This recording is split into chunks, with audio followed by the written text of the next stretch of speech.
And now it gives me great pleasure to hand back to Dr. Aodh Quinlivan on why a directly elected mayor and the general challenges, risks, benefits and opportunities dovetails nicely into the conversation we just had with the Chief Executive. Thank you. Thank you, Chairman, and good afternoon to you all. It has been a long weekend. You've been very attentive and have had a lot of information coming directed at you. I hope you will enjoy now this final session, the purpose of which is to discuss what we mean by a directly elected mayor and talk in a broad sense about some of the possible benefits and challenges of establishing a DEM in Dublin. And as you can see, we have moved seamlessly from Cinderella to Baloo. From a definition point of view, a DEM, a directly elected mayor, is exactly what it says on the tin. As we highlighted yesterday, the Lord Mayor of Dublin and the 3 county mayors are indirectly elected at present. That is to say, they are firstly elected as councillors, and then the council votes on who should be mayor for the coming 12-month period. It is largely a ceremonial role with no extra powers, though the mayor does chair council meetings. The current programme for government, called Our Shared Future, envisages a change for Dublin, whereby the mayor would be directly elected by the people, and the 2 big alterations linked to that would be a 5-year term of office and some executive powers. That programme for government committed to establishing a Citizens Assembly in Dublin in 2021, but of course COVID intervened. It also referred to the transfer of powers from chief executives to mayors directly elected by the people for 5 years. Beyond that, there is a vagueness, and to some extent, you as assembly members have the task of filling in the blanks or at least making recommendations. For example, are we talking about a directly elected Lord Mayor for Dublin City? Are we talking about a directly elected mayor straddling the 4 existing local authorities? Are we effectively talking about a regional mayor for Dublin sitting above the current structures? In the same way as Sadiq Khan is the regional mayor of London, but underneath there are a myriad of borough councils with Vincent Keaveney serving currently as Lord Mayor of London. And to add to the confusion, of course, Keaveney is a Dubliner. The lack of prescription about a DEM allows for you to be creative in your thinking. As the American author and poet Julia Cameron wrote, creativity is always a leap of faith. You're faced with a blank page, blank easel, or an empty stage. Is your page blank? Not entirely, because we have been alluding to the introduction of directly elected mayors in Ireland for over 20 years.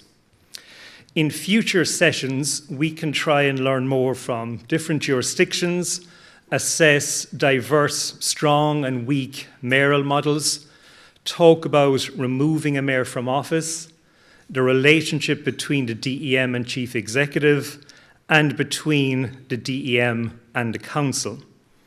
Today, however, I want to stay out of those specifics. We will get there over the coming months.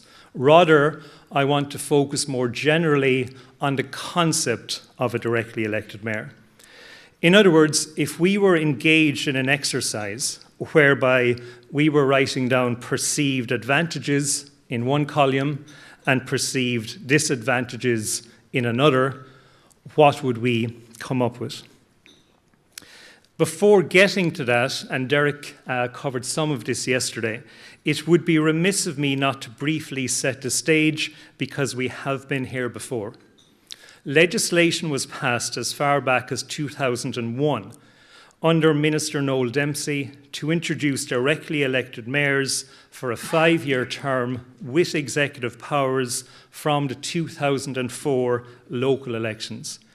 The 2001 Act was noteworthy for its lack of detail about the precise functions of the mayor. These issues were never clarified, and in a dramatic shifting of positions, the government repealed the directly elected mayor proposal 2 years later. The matter was put on hold until 2007, when a coalition government was formed with Fianna Fáil, the Green Party and the Progressive Democrats. The government pledged to introduce a directly elected mayor for Dublin with executive powers by 2011. In April 2008, Minister John Gormley published a Green Paper which contained a useful and well-framed discussion of the issues involved. And that is a document I think that we should have access to. Alas, by the time that government left office, nearly 3 years later, no white paper had been produced and none of Minister Gormley's reform ideas had seen the legislative light of day. It was a further 3 years before the issue of directly elected mayors came forward again in legislation, this time under Minister Phil Hogan's Local Government Reform Act 2014. The legislation proposed the holding of a Dublin plebiscite on the issue on the same day as the 2014 local elections. However, the legislation included a provision that each of the 4 local authorities which constitute the Dublin metropolitan area would firstly have to individually adopt a resolution in favour of holding the plebiscite. 3 of the 4 Dublin local authorities comfortably adopted resolutions in favour of the plebiscite, but Fingal County Council, as it was fully entitled to do, did not adopt the resolution, and that was the end of the matter. That is until 2019, when it was announced that there would be local votes or plebiscites on the matter in Cork City, in Limerick and in Waterford, with Dublin to get an alternative arrangement, which was a Citizens Assembly as an initial step. Limerick said yes by 52.4% to 47.6%, while Cork and Waterford narrowly said no.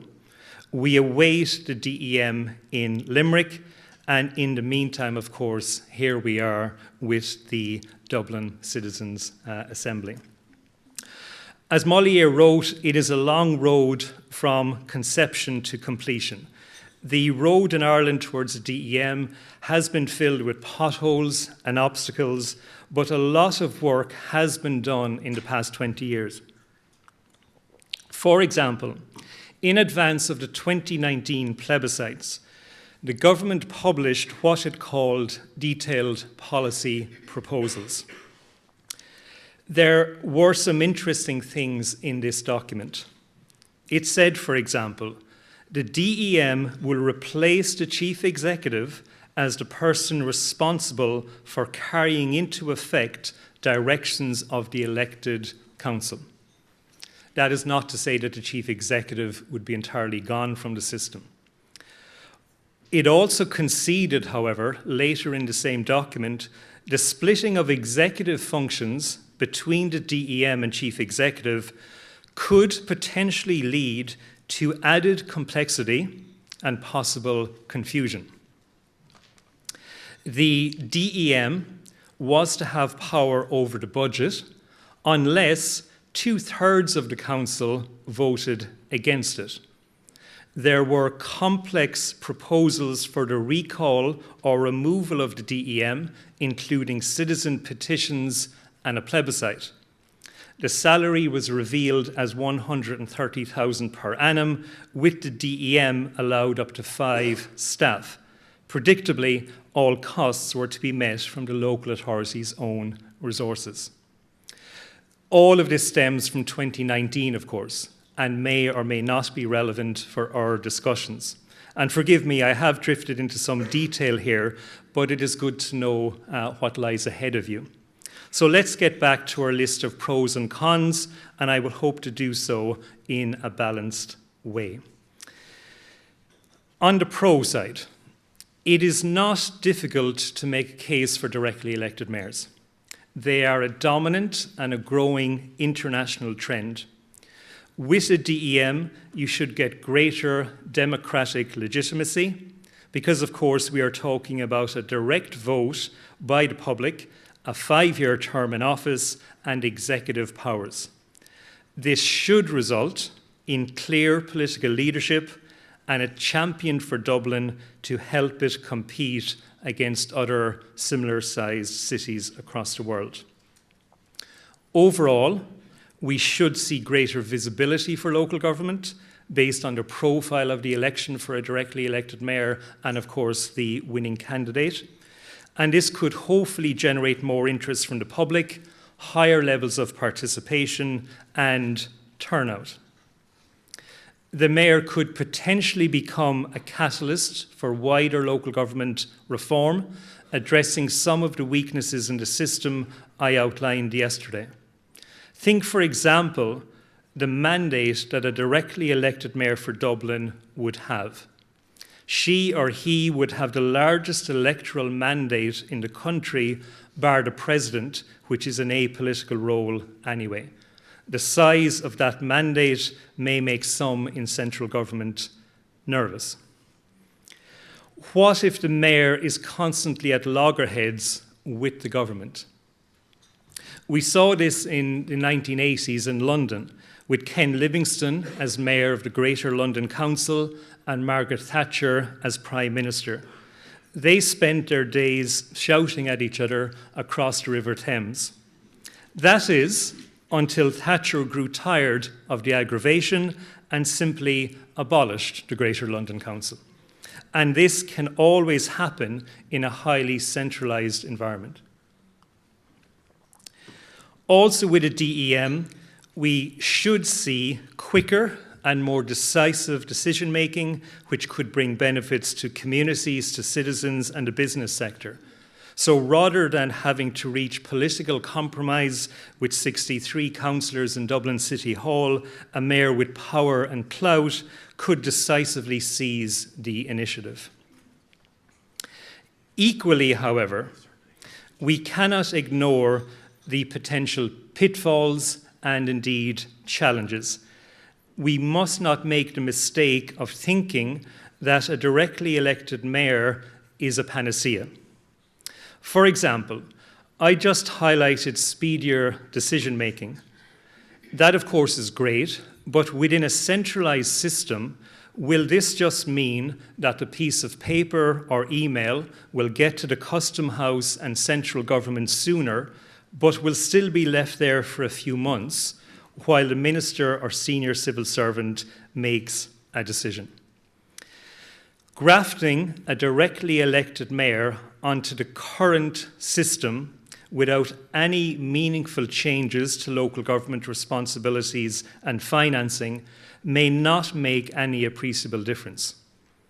We need more than structural change. We need a change of mindset from central government as well. There is, of course, an argument also, I suppose, that the current system and the management model have served us well, and that despite lacking power, there is an enormous status attached to the historic office of Lord Mayor. Might there be a danger as well in putting too much power into the hands of one individual? Over 10 years ago, I interviewed a gentleman called Brian Stratton. He was the mayor of Schenectady in upstate New York. He made a very convincing case for electing a mayor with strong powers. He explained that he had inherited what he called a fiscal train wreck, but because he had such vast powers as a DEM, he was able to interact quickly and legitimately with businesses and citizens to turn the city of Schenectady around. And he was rightly very proud of this. I left his office quite convinced. but then I did some further research. Stratton did indeed inherit a fiscal train wreck from his predecessor, a strong, directly elected mayor who had made a series of terrible decisions which bankrupt the city. It's a very simple conclusion to reach at this stage, but so much depends on the quality of person who is directly elected as mayor. As Lord Acton famously said, power corrupts, and absolute power corrupts absolutely. And then we have the Heingus effect. My research centre in UCC, the Centre for Local and Regional Governance, was opened in 2016 by the Mayor of Hartlepool, by a gentleman called Stuart Drummond. He was the first directly elected Mayor of Hartlepool and won as an independent candidate, greatly upsetting the establishment political parties. He ran as a joke, as Heingus the Monkey. He was the mascot for Hartlepool Football Club and ran his campaign on a promise of free bananas for all. In the 6 months prior to his election, he was thrown out of 2 away football grounds for what was described as lewd and inappropriate behaviour towards the opposing team mascot. Heingus was elected as Mayor of Hartlepool. Clearly, this gamble could have gone either way, but in office, Stuart Drummond thankfully removed the monkey suit and performed admirably, to the extent that he was twice subsequently re-elected. At this point, the establishment parties clubbed together, getting the required number of signatures to force a local referendum. On a very low turnout, under 20%, the people of Hartlepool rejected the directly elected mayor model and returned to the more cautious mayor-council system which we have in Ireland. There is no doubt that the direct mayoral election can descend into a celebrity contest. We have seen the elections of Ray Robocop Mallon in Middlesbrough, comedian John Nair in Reykjavik, and Kane, the WWE wrestling star who is currently the mayor of Knox County in Tennessee. I spoke earlier about raising the visibility of local government. This happened in the UK, but only in embarrassing ways, with miserable turnouts, 12% at the referendum in Sunderland, confusion, lack of engagement, and no votes in the majority of mayoral referendums. In 2012, the UK government initiated mayoral referendums in 10 English cities. Only one was passed, in Bristol, on a 24% turnout. In conclusion, there is a lot for you to ponder. It is worth restating that the starting point for you is that Dublin is to get a directly elected mayor. Only the form that this takes is up for debate. I believe, however, it is worth entering into that debate mindful of possible challenges and pitfalls as I have outlined. When assessing DEMs, you cannot go much further than the argument that this will increase the democratic legitimacy of the office of mayor. It is a positive example of direct democracy. Of course, Winston Churchill stated, "The best argument against democracy is a 5-minute conversation with the average voter."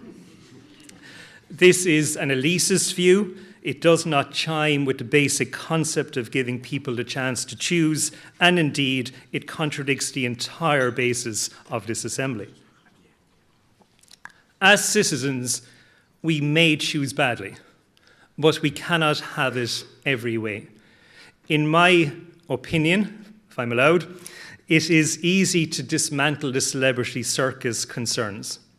We either believe in the primacy of the ballot box or we do not. We either believe in democracy or we do not. We either trust the public or we do not. I also have the hope, and I may be extremely naive, that it could be a game changer and a catalyst for local government reform. I quite like chaos theory and the idea of disrupting the status quo. The butterfly effect indicates that a small change in one component can result in significant differences in other dimensions. It is time to disturb the system and shake it up. Anthony Burgess once wrote the following: "It is common sense to take a method and try it. If it fails, admit it frankly and try another. But above all, try something.